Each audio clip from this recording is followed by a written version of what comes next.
Shalom semuanya. Baik, kalau Bapak Ibu itu senang sekali dengan sebuah judul khotbah, saya ingin menyampaikan dengan tema makna penting dalam perjamuan kudus.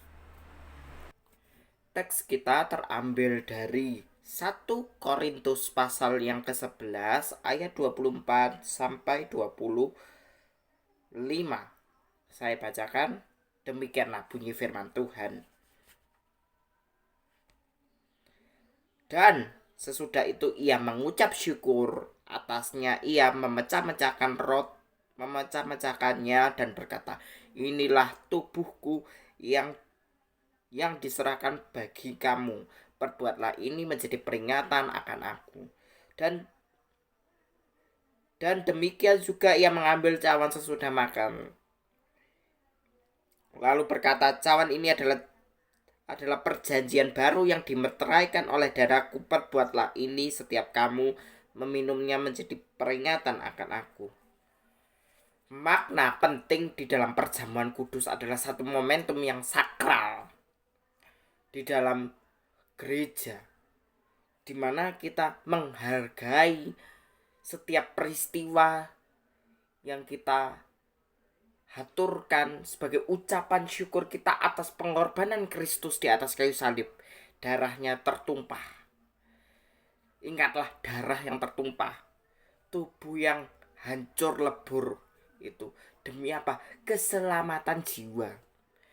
Yesus datang ke dunia dengan satu tujuan, untuk menyelamatkan umat percaya dan juga untuk menggenapi rencana Bapa di dalam setiap aspek kehidupan kita.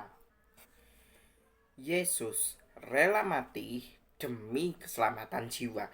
Ia mengorbankan dirinya sendiri demi keselamatan jiwa.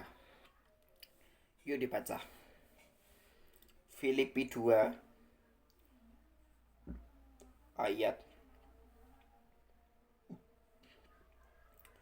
6 sampai 8 dikatakan bahwa yang walaupun dalam rupa Allah tidak menganggap kesetaraan dengan Allah itu sebagai milik yang harus dipertahankan, melainkan telah mengosongkan dirinya sendiri, mengambil rupa seorang hamba dan menjadi sama seperti manusia. Dan dalam keadaan sebagai manusia, ia telah merendahkan dirinya dan taat sampai mati, bahkan mati di atas kayu salib. Jadi makna penting di dalam perjamuan kudus adalah mengingat betul-betul karya salib Kristus yang sudah dinyatakan kepada Yesus, menyatakan dirinya sebagai Tuhan dan Juru Selamat karena dia telah mengorbankan dirinya sendiri demi penebusan umat percaya. Oke, saya lanjutkan. Di dalam hidup kita ini kita dapat belajar satu hal, bahwa momen dimana misi Bapa itu harus digenapi di dalam diri Yesus. Dan misinya Bapa itu supaya rencana Bapa itu digenapi. Dan dia jalan pertamanya dulu apa? Masuk gerbang Yerusalem. Kedua, dia harus perjamuan malam terakhir, dimana sebelum itu malam perjamuan terakhir, setelah itu dia membasuh para murid dan berdoa di Taman Getsemani. Dan di Taman Getsemani ini adalah satu momen yang tragis di dalam kehidupan kita, yaitu apa? Dia berdoa.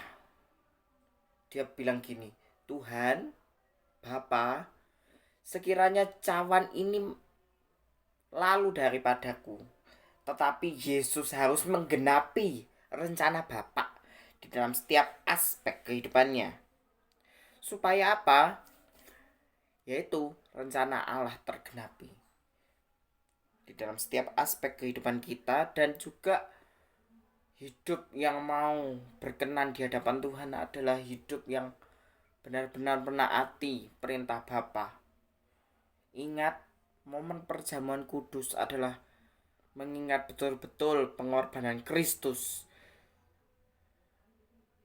di atas segalanya. Dan momen itu adalah satu momen yang begitu sakral di dalam kehidupan kita. Dia harus menanggung dosa-dosa kita.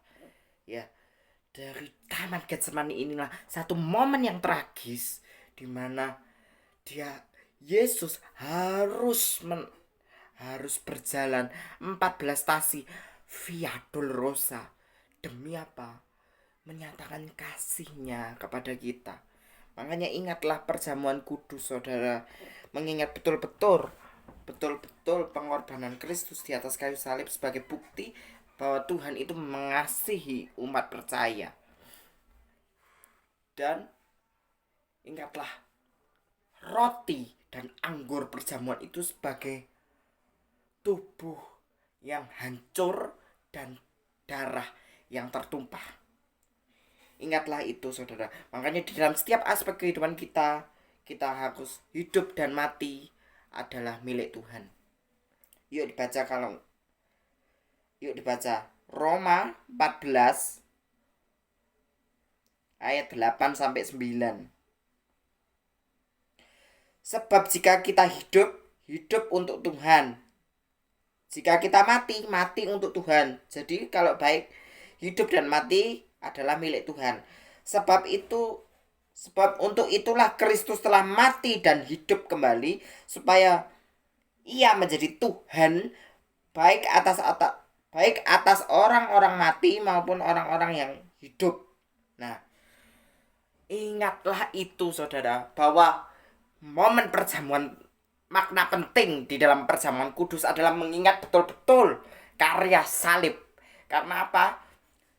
Dari salib itulah sejarah kehidupan kita dimulai. Dari dia ngomong tetelestai, sudah selesai. Berarti pengorbanan Kristus di atas kayu salib itu sempurna. Tidak ada tambahan, sempurna, total. Nah, dari salib itulah menunjukkan bahwa sejarah kehidupan kita, kehidupan kekristenan dimulai. Makanya kita, perjamuan kudus itu merupakan satu momentum yang sakral, mengingat betul-betul karya penebusan Kristus di atas kayu salib menjadi bukti bahwa Kristus telah mengalahkan maut, kerajaan surga terbuka, dan hidup kita berjalan menurut tuntunan Roh Kudus. Dan hidup yang berkenan di hadapan Tuhan adalah mau taat dan setia melakukan segala sesuatu yang Tuhan sudah perintahkan di dalam kehidupan kita supaya hidup kita ini menjadi berkat. Nah, makna selanjutnya adalah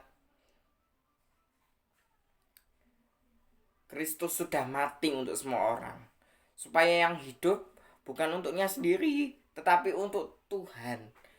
Nah, di dalam hidup kita dapat belajar harus betul-betul menghargai pengorbanan Kristus di atas kayu salib, supaya pengorbanannya itu tidak sia-sia, melainkan kita harus mau hidup bermakna bagi sesama.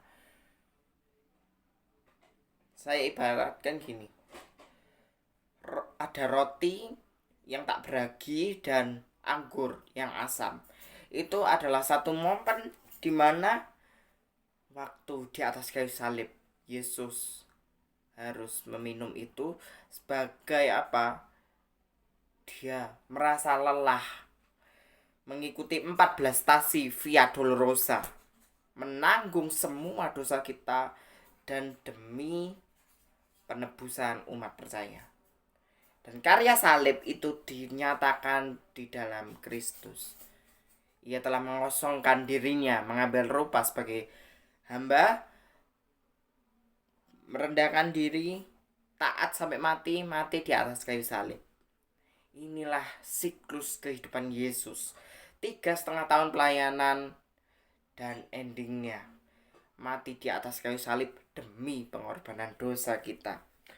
Dan hidup yang bermakna dari perjamuan kudus adalah roti itu yang terpecah, anggur yang tercurah, hidup yang bermakna bagi sesama. Kita sebagai umat percaya yang dalam persekutuan tubuh Kristus harus menjadi hidup yang bermakna bagi sesama.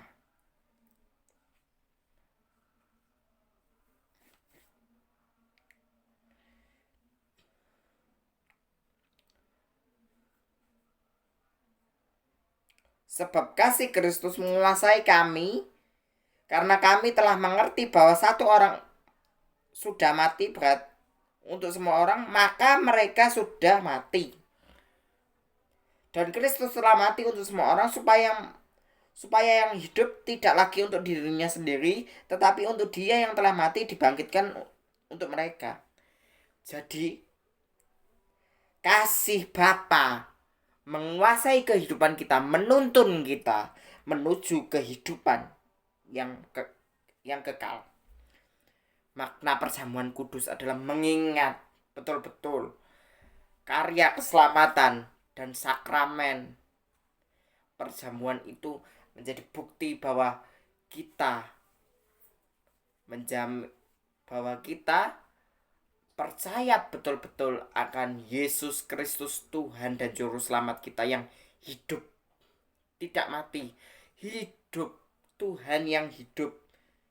Dia menuntun umatnya menjadi serupa, mempunyai karakter seperti Kristus dan hidup bermakna bagi sesama.